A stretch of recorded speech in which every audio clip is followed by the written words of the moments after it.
Going on, guys? Let me know if you guys can hear me. Hope everyone's doing good and having a great weekend. You can give it a few minutes and then we'll go ahead and get started.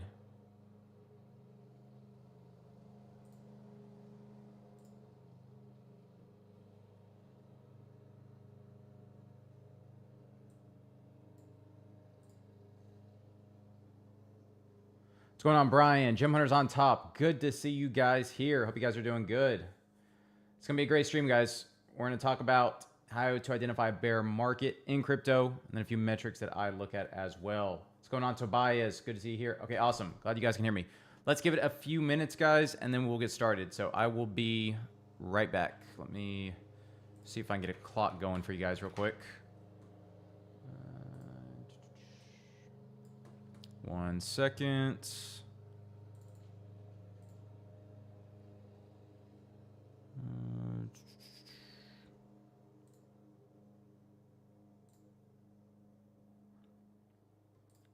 Okay.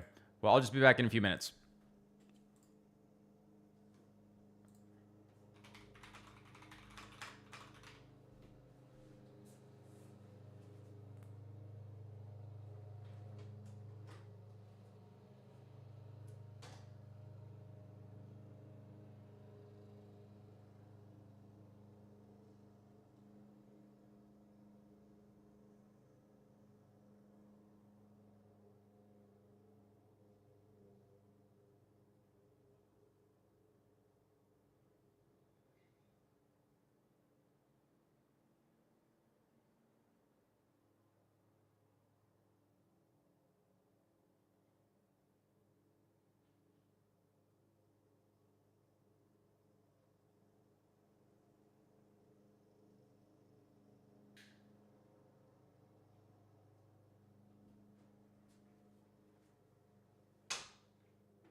All right, guys, I am back.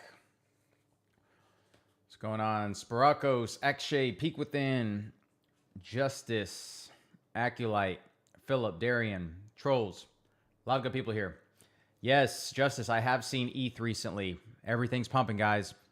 I posted a market update yesterday. I said things are looking good. Now everything's pumping today. It always feels good when the plan comes together. Troll says, AVAX, let's hear it. They're growing and usage on chain is also increasing. Any thoughts, price predictions? You know, Trolls, AVAX is an interesting one because I thought it was going to do well when it was around 18 to 20 and then it just dropped, obviously, with everything else. But there's probably still potential in it. Yeah, I will say there's still potential in AVAX. Malik says, yo, thank you for these streams. As you act like a mentor, they're making my goals become achievable. Sending love from Russia. Malik, that's so awesome. I actually haven't visited Russia before. I want to go. Seems pretty cool. Learning Man says, so is it the bear market already? Well, we're going to find out, right? We're going to talk about ways we can identify a bear market to know if it's a bear market already. So let's go ahead and start. And then if you guys have any questions, leave them in the comments and we will answer them accordingly. So how to identify a bear market in crypto, understanding market cycles, signals, and strategies for navigating downturns. Now, what is a bear market? So in traditional markets, a bear market occurs when asset prices fall 20% or more from recent highs over a sustained period. Now, I want to emphasize something with you guys, and I want to emphasize this sustained period wording because sustained period is important, right? We've had various flushes in the market where we dropped 20% and then boom, bounced up. But has it been over a sustained period? So this is the stock market, okay? In crypto, bear markets are often steeper and longer than traditional markets. So for example, yes, we had the big drop in crypto in October 10th, where literally everything dropped 50 to 70%. I mean, that was a bear market in itself in one day. But did everything stay down? Did everything continue to decline that entire time? Or has everything slowly stair-stepped its way higher, right? That is why I emphasize sustained period. And we'll talk about more of that with crossing below major moving averages as well, and all the indicators you can look at to identify a bear market. Now, it's driven by loss of investor confidence, negative sentiment, and declining liquidity. And I want to also emphasize something here, guys, because I'm going to talk about a few metrics, and you're going to say, well, data, we are near extreme fear. We are, low liquidity, etc. Guys, It's all about confluence, okay? You can have extreme fear while there's still liquidity, while you're still making higher lows, and everything go higher. You know what I mean? So just because there's one metric that's agreeing, if everything isn't agreeing, or there's not, 90% of the metrics that are agreeing, then no, we're not in a bear market. Okay, so that's the big thing here. The big takeaway I want you guys to remember is while some of these indicators are flashing right now, not all of them are flashing. And the main ones especially are not flashing for a bear market. So spoiler alert, I don't think we're in a bear market yet. And I'll tell you guys when I do. But market cycle overview. So you have various cycles, or I should say, various stages of the market cycle. So you have the accumulation part. That's when price has basically found its support and it's just been bouncing between support resistance and just in this accumulation range, okay? Now, after that, you have the uptrend. Retail participation increases, price rises rapidly. So you have boom, right? So everything's in the accumulation phase and then boom, everything goes higher. That's when you're making higher lows, higher highs, everything's amazing, everyone's hyped up, everyone's getting euphoric. And then you have the distribution phase where it's continuing to bounce between support and resistance, but it's not making any higher prices necessarily. Smart money sells into strength, retail enthusiasm peaks. So now this is where you have the shift into the bear market from distribution to downtrend. Prices fall, confidence drops, the bear market phase. Now, notice what happened when you shifted from distribution to downtrend, okay? You had the uptrend, right? Making higher lows, but then you had chop and then you had a downtrend. So now that uptrend was broken, okay? That uptrend is now broken. You're making lower lows, lower highs, and now you're in this downtrend channel. Now, I want to emphasize this is on higher time frames, guys. This isn't like you're making a downtrend on the 4 hour or the 1 hour or even the daily necessarily. This is like the weekly, the monthly. Okay, you're making lower highs, you're making lower lows. Now we're starting to shift into that bear market territory. But it does start with the lower time frame. So it does start with the daily when you start breaking these long-term trend lines, right? The daily is still a good time frame to use. That's the happy medium between the low time frames and the high time frames is the daily. That's why when I trade, I focus on the daily 90% of the time, and then I'll focus on the 4 hour other than that to make those intraday trades. But the daily is very, very important. Now, key bear market indicators. Bitcoin drops over 20 to 30% from all-time highs and fails to recover. And I'll answer questions in a minute, guys, so keep them coming. But this is a big emphasis item here. Fails to recover, okay? Because how many times has Bitcoin dropped 20 to 30% from all-time highs? I mean, multiple times, right? And it happens in a bull market at least 3 to 4 times. Is you always have 20 to 30% pullbacks and then higher. But here's the thing. Here's the key wording. Fails to recover. Did Bitcoin fall below major support 20, 30% down and fail to recover? Did it fall below a major EMA on the weekly and fail to get back above it?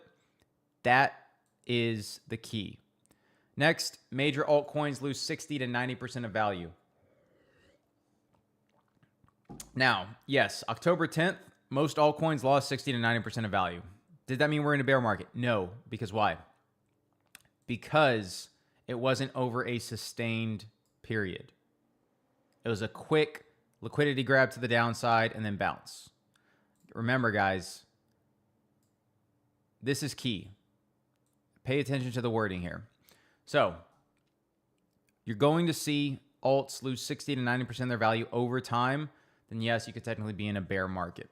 And this one, I'll say this. Last cycle, this happened, okay? After 2021, you had alts bleed.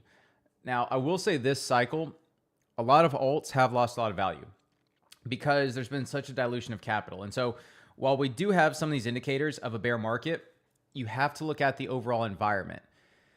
And the altcoins that I'm talking about losing 60 to 90% of their value over time are the top altcoins like Bitcoin, Ethereum, Solana, Hyperliquid, Link, AVAX, right? Yes, some of these have lost a lot of the value. I agree. But have they lost that 90% of their value? That 69%, that's historically indicative of a full pullback in a bear market. Not necessarily, no. And so that's why that, it's very subjective in a sense when you're looking at the value of altcoins and if they have entered their own bear market in a sense. You could argue that we haven't really had an alt season. It's more so been like a narrative season where you just have narrative rotations. But at the end of the day, when you have those top altcoins and top coins like Bitcoin that drops from 120K down 75%, down to 40K, 50K, you know what I mean? That's when you're like, oh, okay, yeah, that's the true bear market. Has it done that yet? No. It's dropped 30%, 25, 30%, which is a standard pullback down to 100K. Again, guys, you have to pay attention. Now, trading volume and liquidity decrease sharply. So this is another thing, okay? Is for trading volume and liquidity, that also has to be in agreement with price. So if there's low volume, if there's low liquidity, well, then that's also one of the confluence indicators, because that tells you a lot of people are out of the market now. Whether it's the whales, whether it's retail, whatever it is, there's not that much interest in the market. Therefore, the market's probably going to bleed. But we're going to talk about confluence and various other indicators to match. Next, investor sentiment turns negative. So fear dominates social and news metrics. This is another big one because, again, it's all about confluence. And so you start seeing Bitcoin's dead, Bitcoin's not recovering. These were the articles we saw in 2022, or I should say 2018, when Bitcoin was near 3,500. Everyone was calling it dead. Literally, as it kept declining, people were coming out of the woodwork. Oh, I told you so. Oh, this is just a Ponzi scheme. This is just a tulip bubble. Bitcoin was just a fad. It's fake money. Only criminals use it. Literally, that was everywhere in 2018 as we declined from 20,000 all the way to 3,500. And that's what you guys have to realize is trading counter sentiment is good, right? It's good, but I will caveat this. In a bear market, counter sentiment will get you wrecked because you're looking at all the negative news and negative everything, and you're like, oh, yeah, this is just counter sentiment. I'm going to buy right now. And then price keeps going down. And so that's where we're going to talk about when to trade counter sentiment and when to actually follow it, okay, based off other various metrics. Then finally, funding rates and open interest decline across derivatives markets. More on-chain data signals here. Realized cap versus market cap. The ratio trends lower, indicating capitulation. And they also have exchange inflows increase as investors move coins to sell. So remember, whenever you see some tweets about a big whale transferring a lot of tokens to an exchange, like transferring, say, $500 million to an exchange, usually, not all the time, but usually that's indicative of them selling their tokens. And whenever you have a big transfer out of exchanges, it means they're transferring their coins to cold wallets to hold. Okay, so a lot of exchange inflows means, okay, it's probably gonna be a lot of selling. Next, decrease in active addresses and transaction counts. So again, retail is leaving. There's not a lot of volatility, there's not a lot of liquidity, right? Everyone is out of the market, doing their own thing, price is bleeding. It's another indicator to look at. Next, long-term holders begin distributing to short-term traders. So now you have your Bitcoin OGs, kind of like you have now. Again, they're not all selling, but some Bitcoin OG whales are selling right now. So they are long-term holders, and either A, maybe they're selling because they don't see as much upside now, but maybe Bitcoin reached their long-term target of 100K.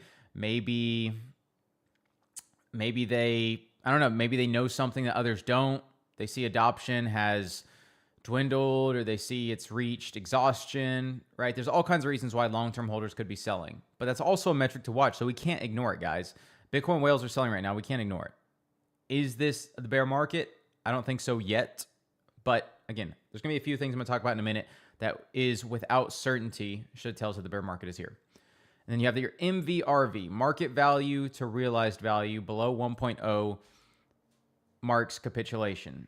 Now, some of you guys may ask, Data, what's MVRV? I have no idea what that means.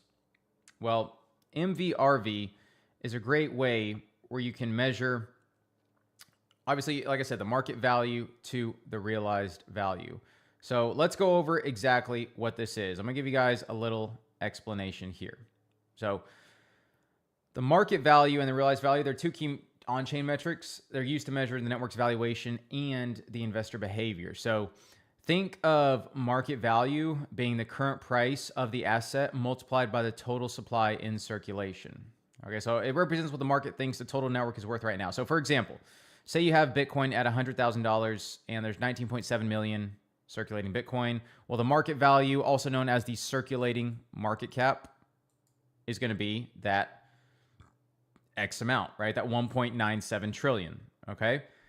Whereas the realized value is actually the sum of all coins valued at the price they last moved on chain rather than the current price. So for example, if Bitcoin, let's say the average cost basis of Bitcoin holders is $70,000. Okay, so the average cost basis of Bitcoin holders is $70,000 and there's 19.7 million Bitcoin in circulation. Well, that's going to be instead, what is that going to be? 1.4 trillion versus the 1.97 trillion we just had. So with that said, the MVRV greater than 3.0 means the market's overheated and you have a potential top. Whereas the MVRV less than 1.0 means the market's undervalued and you have a potential bottom. Okay? So think of it that way, guys. So think of it, okay, if it's greater than 3.0, the market's overheated, but if it's less than 1.0, the market's undervalued. So if there's still people who have a lower cost basis than the current price of Bitcoin, well, you're probably still good in terms of the market. All right, next. And the MVRV is a great indicator, guys. Everyone should look at this. I think it's actually indicating we are near a bottom. Now, here is the big one, okay? Here is the big one, guys. And again, I'll answer some questions after a few more slides. But macro and sentiment indicators. So global liquidity tightens and rising interest rates or strong USD. This is probably one of the top two indicators I'm going to be looking at. One of the top two. If not the top, because everyone says the market's based on a 4-year cycle. Everyone says it's based off of X amount of days after the Bitcoin halving. I think it's 1,500 days after the Bitcoin halving, plus or minus, right? And while yes, that has been true the past few cycles, the real indication of the 4-year cycle is based off monetary policy, okay? It's based off of global liquidity. And so what's going on with global liquidity right now? Well, we are still in a quantitative tightening phase, but the Fed is ending global liquidity, tightening. That's what I was focused on. Is ending quantitative tightening December 1st. Okay? So if they're ending quantitative tightening and they're still lowering interest rates, they're not rising, they're still lowering interest rates, then we're still in a net positive environment. We're still technically in a bull market. Okay? Because the market's based off monetary policy, based off the Fed, and whenever the Fed raises interest rates again, that's when we start a bear market. That's historically when we've started it. And the global liquidity tightens. Okay, there's not as much money in the market, and we top out. But the fact that we're just now ending quantitative tightening December 1st, we're still lowering interest rates. I know that Goldman Sachs thinks we're going to lower interest rates 3 more times, 1 in December, and then 2 more next year. Guys, you know how much growth that would fuel, right? If inflation dials back, like President Trump is saying, and interest rates continue to lower, and global liquidity is no longer tightening, guys, that basically lifts the lid off of Bitcoin and crypto to go much higher. I'd love to see what everyone thinks in the comments of this. If you think I'm far off, if you think I'm right, because this is based off of the data that I've noticed.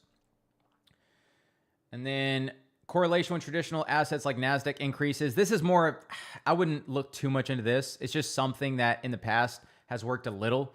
If you notice that they're in lockstep, it means there's a lot of money in the market, and basically, they're being tied almost 1-to-1 versus what they are now.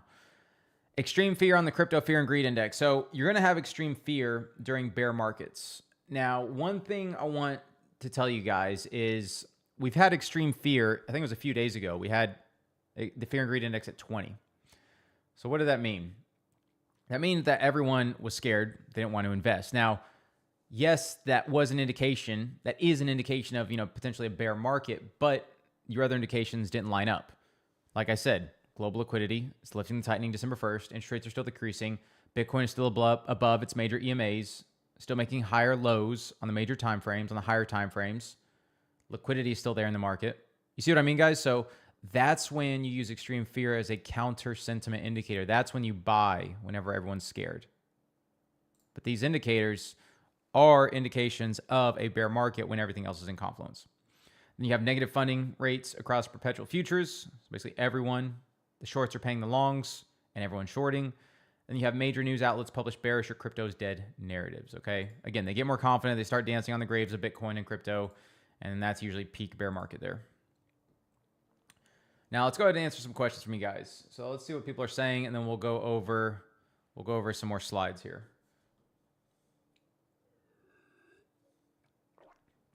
So yeah, to answer your question, Learning Man, no, we're not in a, I don't believe we're in a bear market right now. And I'll tell you my second top indicator soon. Make sure you guys also like the stream if you haven't. 52 viewers and only 22 likes. I appreciate some more likes, guys. It means a lot. Algorand, Adem, no strong opinion on that one.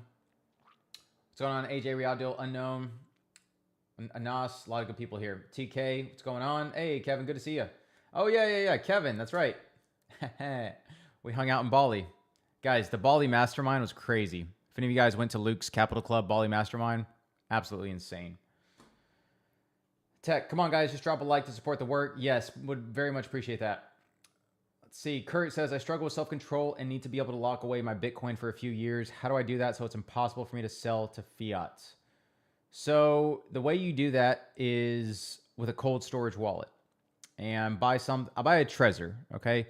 Trezor is technically better than Ledger. They're both good, but for security reasons, Trezor is a little bit better. But yeah, I would do that. Lock your crypto in a cold storage wallet and either A, give it to someone or just put it in a safe and just don't touch it. Because at the end of the day, the more barrier to entry, the more friction you create with needing to sell, right? Like, because you'll need to connect your ledger, you'll need to put in this password, you'll need to connect to this exchange, you need to transfer it here. It's a lot more steps when it's in a cold storage wallet versus when it's in your MetaMask or Phantom or on an exchange. It's much harder to get to. So I would do that. Or, I mean, maybe you could put it in some type of trust fund where you can't get it after a certain amount of time. I mean, there's different things you could do, but I'll say cold storage at the very least. That's going to help you to hold it because it's going to be a lot more steps if you want to get it out. Consistency success is what's the right time frame for scalping? The right time frame, it depends, but usually the 5 to 15 minute. Kurt says, wow, did not think of that. Thank you so much. You should be a financial advisor. Oh yeah, AJ. AJ is providing the good data. Darian says, do you think we'll hit another all-time high on BTC by the end of 2025? I think it's possible, Darian. I think it's possible. Because Trump's going to be introducing that $2,000 stimulus. Quantitative tightening is ending December 1st, and I'm not sure exactly when the government is going to start quantitative easing. And so, again, that's just a lot of uncertainty still with that. But perception is everything, so people could front run it. Hey, what's going on? What's going on, Mada? Good to see you here. Jim Hunter's on top says, hey, do you use stop loss on 3x leverage longs? The ETH long from 4,000 has not been updated, so I assume you still have it open.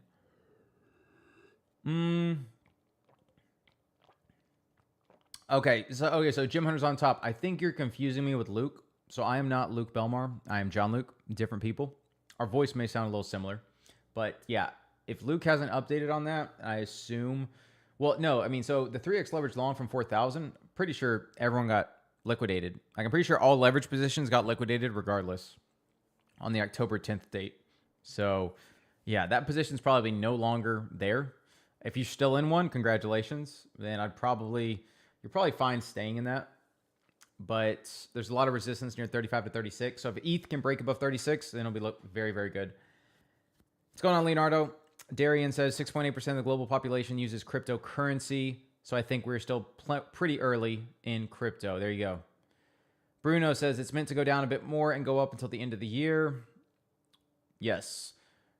Doing good, crypto casting. Appreciate it. Hootie says, thanks for your time as always, CD. No problem. Tobias, I recommend Trezor. I got Trezor Safe 3. 2 easy buttons on the hardware device and easy to use with Trezor Suite.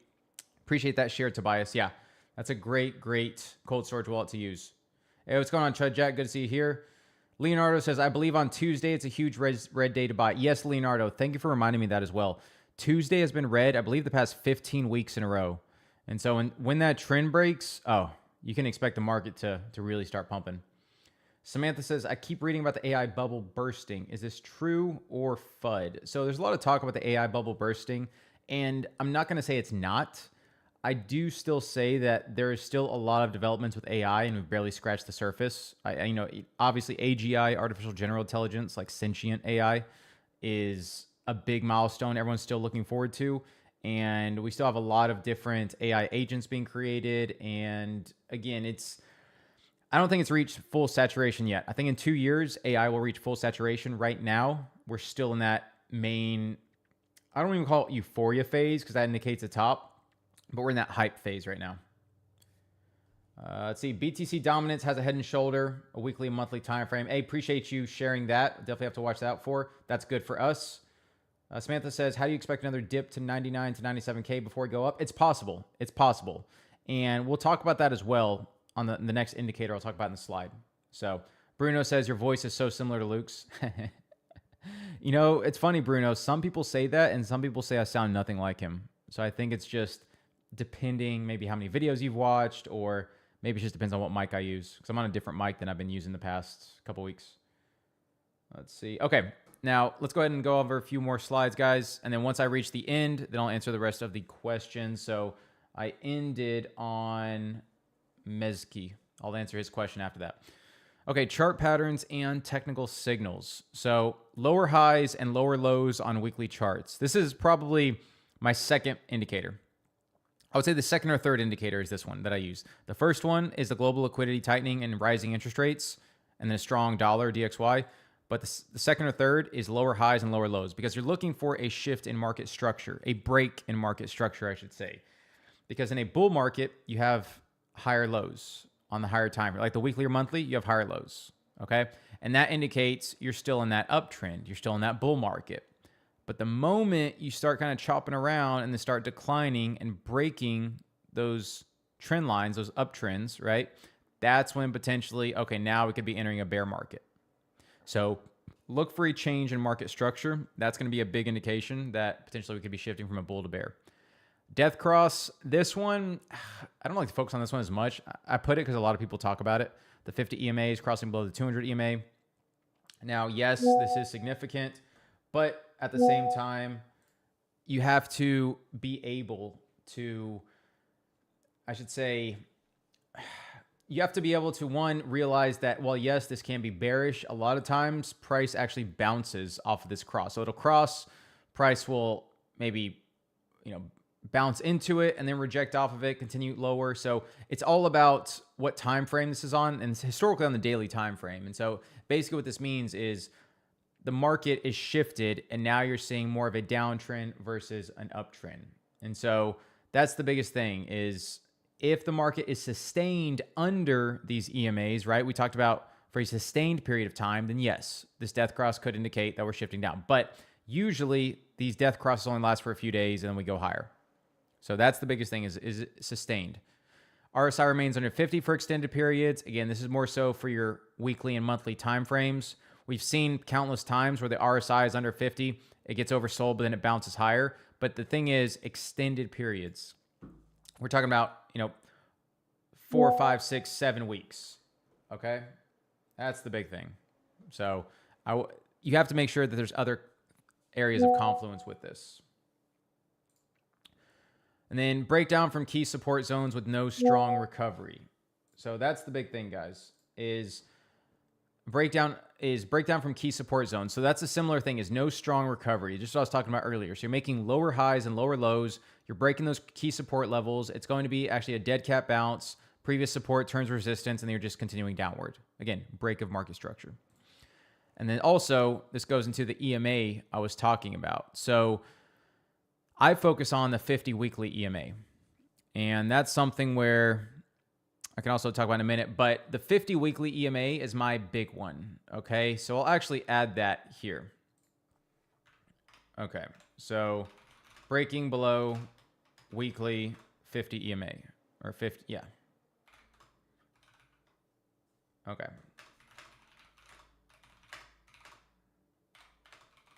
Okay, so here's the thing, is you're breaking below the weekly 50 EMA and staying below it for 4 to 6 weeks.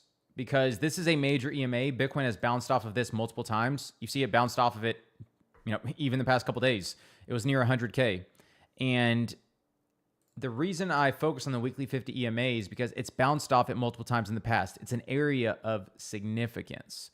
That's why. It's because if you look at the weekly 50 EMA on the Bitcoin chart, you'll see it's bounced multiple times. Bitcoin's gone a lot higher every time. And so that's why if Bitcoin closes below that on the weekly and it stays below that, staying is the big takeaway here. Staying below for multiple weeks, right? That's the thing, guys, is if it stays below, then okay, now we have a change in the trend, right? But if it doesn't stay below, then we're fine. So it's all about staying below, because that's going to dictate or indicate that there's not as much volume to be able to take it back higher. Therefore, people are getting out of the market. Therefore, it's a start of the bear market. And then diminishing trading volume during bounces, just like I was saying. So it's lower volume. People aren't in the market anymore. People are leaving. And it's dead cat bounces, and it keeps going down. Now, speaking of dead cat bounces, psychology of a market cycle. So you have different stages of a market cycle. You have the disbelief stage. This rally will fail like the others. You have the hope stage. Recovery is possible. Optimism, belief, thrill, and then finally euphoria. This is when the top is in. Euphoria is very subjective, and I'll tell you why. Is because back in, both cycles, I should say, both previous cycles, one of the indicators was, and people joked about it, but one of the indicators was, oh, my taxi driver or my barber is buying Bitcoin. And that was a top signal, right? We joked about it, but basically what that meant is saturation became so deep that there was no one else left to buy. So literally your barber and your taxi driver is buying, and there's literally no one else. And so they are the exit liquidity. There's no one else to tell after them. Therefore, the market's topped and we're going down. Okay. That used to be an accurate signal. Now, I will say this cycle, I don't want to use the whole term, this cycle's different, because everyone says that. But with the ETF flows, the adoption of other countries and nation states, Web2 companies partnering with Web3 companies, President Trump being the most bullish president for crypto in history, etc. We did have taxi drivers buying Bitcoin much earlier in this cycle than usual. And people thought that was the top. I think maybe it was the beginning of the year. And then, yes, we did have a huge drop, but then we bounced and made all-time highs after that, right? And so now that's the question of, is that all-time high that we made near 125K, is that the same all-time high that was in November of last cycle? Meaning we had the high in May of last cycle, in May of 2021, and then we made the second high in November. Is that recent high that we had at 125K that November high, where now we're starting a bear market? I don't believe so just yet. I know some people think we're in a bear market, but I'm waiting for confirmation, okay? I'm still taking longs. I'm still being careful, though. But at the same time, I want to take advantage of it when opportunity presents itself. So with that said, potentially, yeah, euphoria is, you need to have more metrics than just the taxi driver buying it. You need to have, okay, the Coinbase app rank is near number one in the App Store, or even Phantom. The Phantom app is near number one. What else? You have the Fear and Greed Index near extreme greed. You have, there's various metrics that can indicate euphoria, right? And so that's where it becomes very subjective, but the more confluent signals you can have, and what we've been talking about earlier, the technical signals is really where you're going to find the most accurate signal, and also monetary policy, which is going to dictate majority of it. These are the ones where it's going to dictate it versus the fundamental aspects of emotion. And then you have a complacency. So remember that previous support turned resistance now, has a dead cat bounce, and we keep going down. And basically you keep trying to long and it keeps going down. So be careful when getting into this stage here, because it's very, very easy to have anxiety, denial, like, oh, everything's going to bounce again, only for everything to drop. And then you have depression, i.e. capitulation. And then finally you have another rally. So I'm sure you guys have seen this chart hundreds of times, but I just want to bring it out just to show you guys the emotional roller coaster that happens during markets. And this cycle has played out, in my opinion, multiple times throughout the past 2 years. It's been like mini cycles, right? A bull and bear market. So, but the overall bear market, I don't think has started yet, because we haven't crossed below that 50 EMA and held below it for multiple times in a row. We haven't changed monetary policy, right? We're actually ending quantitative tightening, Interest rates are still being cut. So that's why I'm thinking we're not in that bear market just yet. Now, how to survive and thrive in a bear market when it does come, because it will eventually come. If it's going to come in December, or if it's going to be May, June, July next year, right? Because it's going to happen. It's just inevitable. And if the bear market's going to last for 6 months or even a year, usually bear markets last around a year and a half, but bull markets are always the longer cycle. So during a bear market, though, you want to focus on your skill and development and education. So they say the bear markets are for building, and they say that for a reason, because the environment's very choppy. You can still make money in a bear market, but it's a lot harder. Now, one thing you can do, someone was asking about Ecom Society, actually, in a previous stream of mine. You can join these other online education groups, and you can build up another skill set. Because something I want to stress with you guys, you can make a lot of money in crypto, but at the same time, you can lose a lot of money. And so it behooves you to branch out and have other skill sets versus just trading crypto. Trading crypto is great, but it's not the only thing you want to do. So Luke launching his Ecom Society, that's another great venture to get into. If he reopens Capital Club, that's another great one to get into, right? There's always these other ventures and you can learn from them. But guys, here's what I want to say. You have to put in the reps, okay? Because a lot of people will bash on some of these online courses because they don't want to put in the work. The courses have a lot of great content, but you have to watch the courses. You have to put them in practice. You have to stay consistent. And most people can't do that. Therefore, they bash the courses. They say, oh, no, it's a scam. No, I can't make money. Did they put in the work? Did they put in the time? Did they watch all the videos? 99.9% of the time, the answer is no, they didn't. And so why are you going to listen to people who have poor work ethic and don't put in the time because they have a limited mindset versus actually trying it out, putting in the work, putting in the reps, and then saying, okay, I did all I can for 2 or 3 months. This isn't for me. Fine. But guys, you got to be consistent with it. So that's the biggest thing. Focus on skill development and education, whatever that may be. Learn technical analysis in crypto. Watch all our YouTube videos and Gym Hunters. Like, find some way. Read books. Psychology of Money by Morgan Housel. Trading in the Zone by Mark Douglas. Right? Those are great books to read.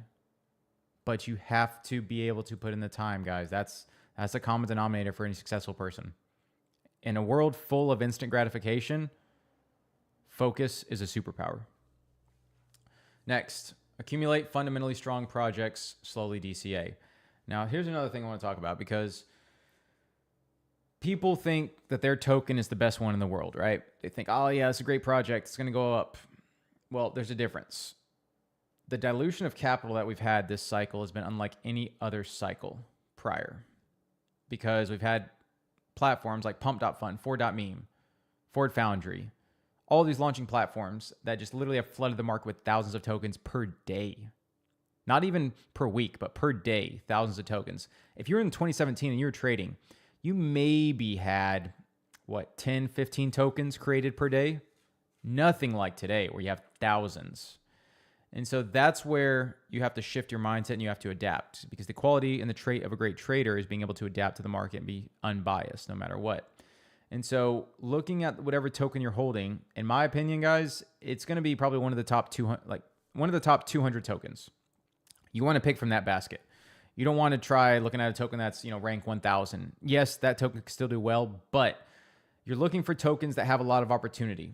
And maybe they've bled out, but they're still focused. They're still making partnerships. They're still maybe potentially start to make higher lows, right? After they bottomed out. Or they're raising another round of funding, or they have a huge catalyst upcoming. Like, that's what you want to look at. Fundamentally strong projects that do show some promise and have some catalyst. Maybe some big investors or influencers or partners, or an ex-CEO of Google invested in it, right? Whatever type of catalyst. If there's strong fundamentals behind it, then yes, it'll most likely bounce. But you have to be patient and you have to do the research and put in the time. And then avoid leverage trading and excessive risk. So I told you guys, you'll get chopped up during a bear market. Yes, it's possible to make money. Yes, we're still going to be trading in a bear market. But at the same time, focus on your skill development and education. And just be safe. Because at the end of the day, it's not about how much you make. It's about how much you keep. And the bear market can make you a lot of money whenever everything's bottomed out and you started buying and accumulating those fundamentally strong projects. But That's not going to happen if you're leverage trading and you're wiping yourself out. So just be on the safe side, avoid leverage and excessive risk, unless one of us is making a call. One of the gym hunters is making a call. Next, keep detailed records for future cycle analysis. So a big thing here is tracking your trading, okay? Having a trading strategy, because if you fail to prepare, then you prepare to fail. And I use an example of working out, okay? I'm sure most people here work out. If you don't, I highly recommend it. But when you journal your workouts, it makes it much easier, obviously, to track them, but to track your progress and to enable that progressive overload. Because the fact is, building muscle, you don't build muscle if you're lifting the same weight all the time. You need to lift more weight progressively over time, whether it's 1 more rep, 5 more pounds per week, whatever it is, right? But it's progressive overload that's going to build muscle. And so when you're tracking your workouts and you're like, okay, I did 4 sets of 10 with 20 pounds. Next week, 4 sets of 11 with 20 pounds. Next week, 4 sets of 12 with 20 pounds. And then next week, 4 sets of 10 with 25 pounds. 4 sets of 11, you know what I'm saying? But if you're not tracking that, then you could say, well, did I do 10 reps or 11 reps? I don't remember. I'll just do 10. But really, the matter of the fact is you actually did 12 reps. And you did much more than you're doing now. But you didn't know that because you didn't track. Same thing with trading, guys. If you're not tracking, your successful trades or your failures and where your indicators were at during the time, was price at major support? Were you feeling FOMO? What was your day like? What was your sleep like? If you're not tracking that stuff, guys, how can you ever expect to be consistent in trading when you're literally just trading off your emotions at that point? So you need to have rules in place. You need to follow them. And at that point, it's much easier to be successful. I promise you. And finally, stay patient, guys. Bear markets create the best future opportunities. Well, people are going to get depressed during a bear market. They're going to say, man, CryptoData, I didn't make enough money this market. This market was choppy. This market was so hard to make money. Well, yes, this cycle has been harder than the last. You can either complain or you can get to work. Focus on your skill development and education. Focus on, having another business venture. Focus on another type of online business, or just be patient, spend time with family, right? Wait for the market to bottom. Wait for those good opportunities to present themselves. Because if you're saving up money, if you're building other income and other venues and other sources, then when the time comes to buy these strong projects, you're going to make so much more money because you're buying out bottom projects that have a lot of opportunity. And yes, it's going to be scary at the time, right?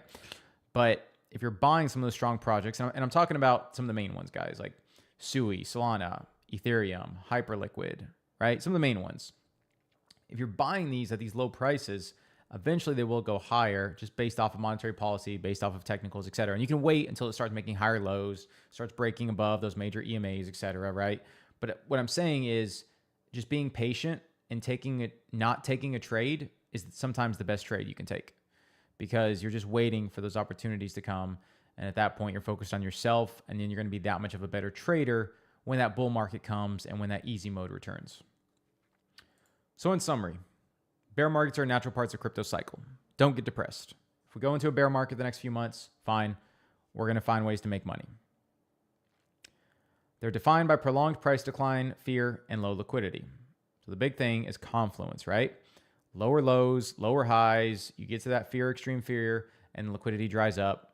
There's not as many active wallet addresses. We're crossing below major EMAs, etc.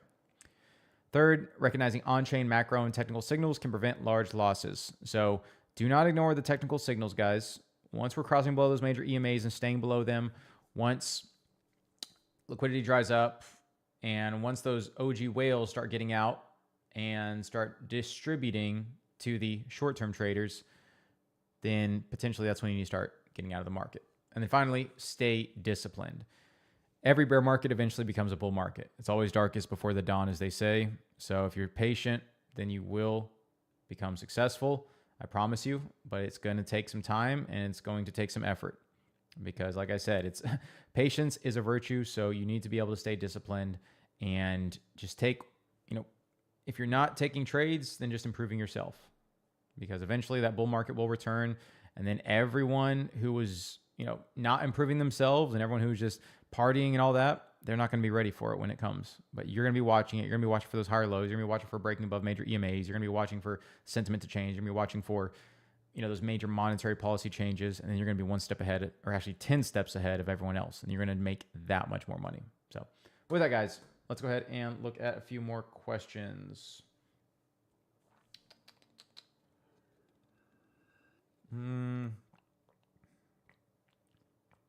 Okay, so Mezki says, what's the best strategy to start? So I'm assuming you're talking about starting crypto and trading crypto, the best strategy. The best strategy is, one, learning technical analysis. So we do have a video, the third video from the bottom, if you go to the live tab on the Jim Hunters YouTube channel, which subscribe if you guys haven't, and like the video if you haven't, much appreciated, is that third video from the bottom on the live tab is going to be called Technical Analysis for Beginners. So watch that. You're going to learn a lot. And just the basics of drawing support and resistance lines. And that's going to be the best thing you can do for yourself, because you're going to be able to provide, or I guess you're going to be able to recognize whenever price is in an advantageous spot. It's at major support while the indicators are near oversold levels, and it's the best risk reward trade you can make. And then also following people. And I say following people on X, that's what I mean. So for example, one second, guys. Also, real quick too, if you guys haven't seen Luke's latest stream with, let me actually share here with you guys. This stream was awesome with bad marketing. Watch the stream, guys. Luke had a live stream with bad marketing, and I actually just finished watching it last night, and it was a great one. So make sure you guys watch that. Awesome stream.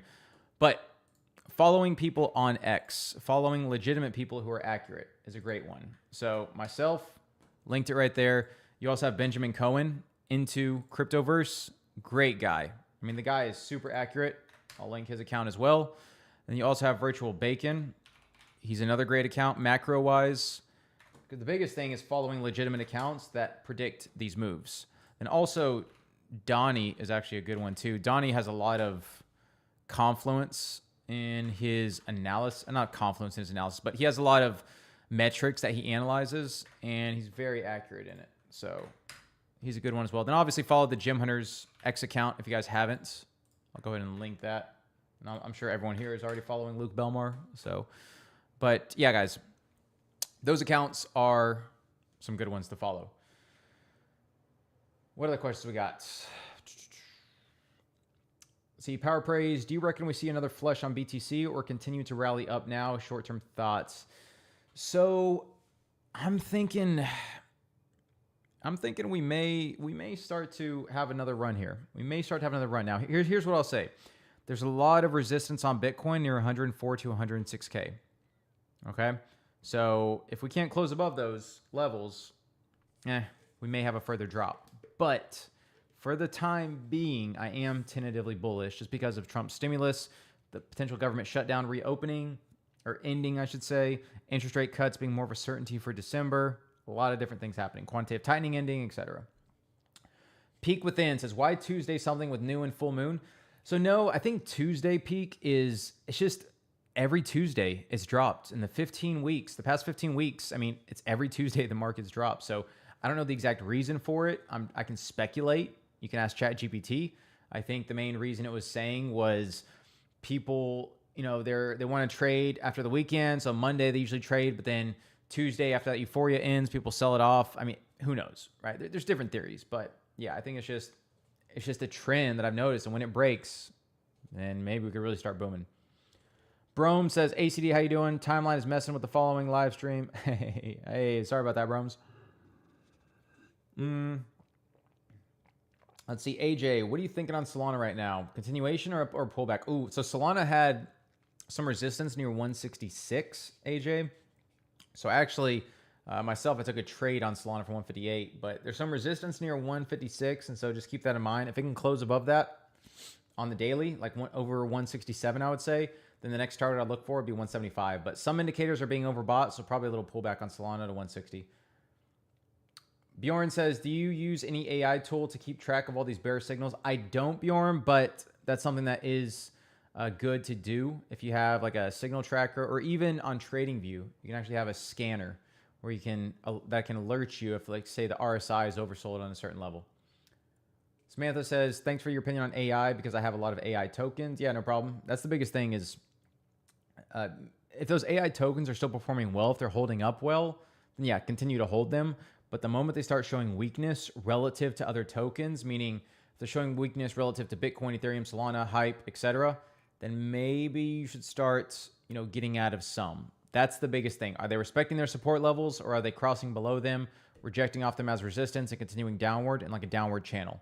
Because hype and narrative rotations are very prevalent right now. I should say, like, basically rotating from certain narratives to others.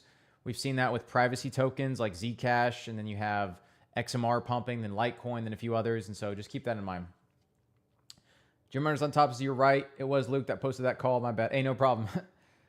Bruno says, when is the next Bali mastermind? So I think the next CC mastermind is not going to be in Bali. It's going to be somewhere else, but you'd have to ask Luke on that one. I do not know. He's probably going to have some with Ecom Society, honestly. Samantha says, do you have DeFi tokens you suggest going into or any other? Right now I'm just focused on the main ones, Bitcoin, Ethereum, Solana, and Hype. But if I do come up with some DeFi tokens, then I will post them potentially in Jim Hunters. So the free group is in the description if you haven't joined. And also we have the paid group, 1 Ethereum per year. Malik says, when should we re-enter Zcash? Some good support near 470 to 490.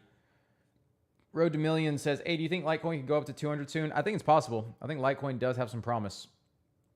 Zachary says, how are EA and MA different? So exponential moving average, EMA, measures, it puts more weight on the most recent price action. And it's a moving average of, let's say, like 50 days. The 50-day EMA is going to put more emphasis on the recent price action.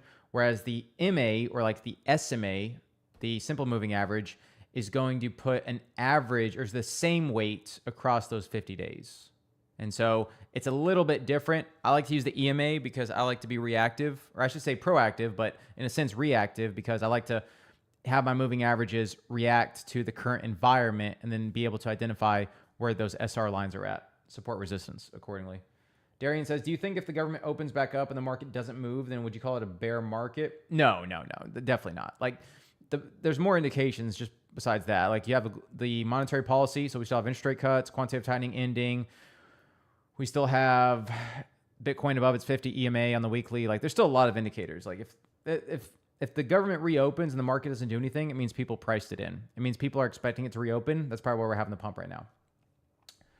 Let's see. Zid says, what are you going to do in the bear market? So I'm going to build. I'm going to start other businesses. I'm going to focus on my current groups, my current businesses, and then try to expand more. That's the best you can do at the end of the day. And of course, I'll still trade, but I'll start looking at other ventures as well. Let's see. What do you think of Zig and Timber tokens? No thoughts on those. Have you heard of the book Institutional Intent by Kevin Williamson? I have not. So I'll have to actually check that out. Malik says, Keto will go to $1 eventually. What do you think? I think it will. Samantha says, do you have any good free resources from Learn TA to learn enough TA to learn how to read the market? And also, I'm struggling to know when to buy and sell for day trades because I'm not sure on buys and sells. Yeah, so we do. So in Jim Hunters, the free Telegram, we actually do provide trading signals. And on the Jim Hunters YouTube channel, the third video from the bottom on the live tab is called Technical Analysis Basics. Watch that, and you can learn TA, the basics of it. It's very highly recommended. Let's see. Wing says, if BTC crosses and closes relatively significantly below the 55 weekly EMA, are we bear?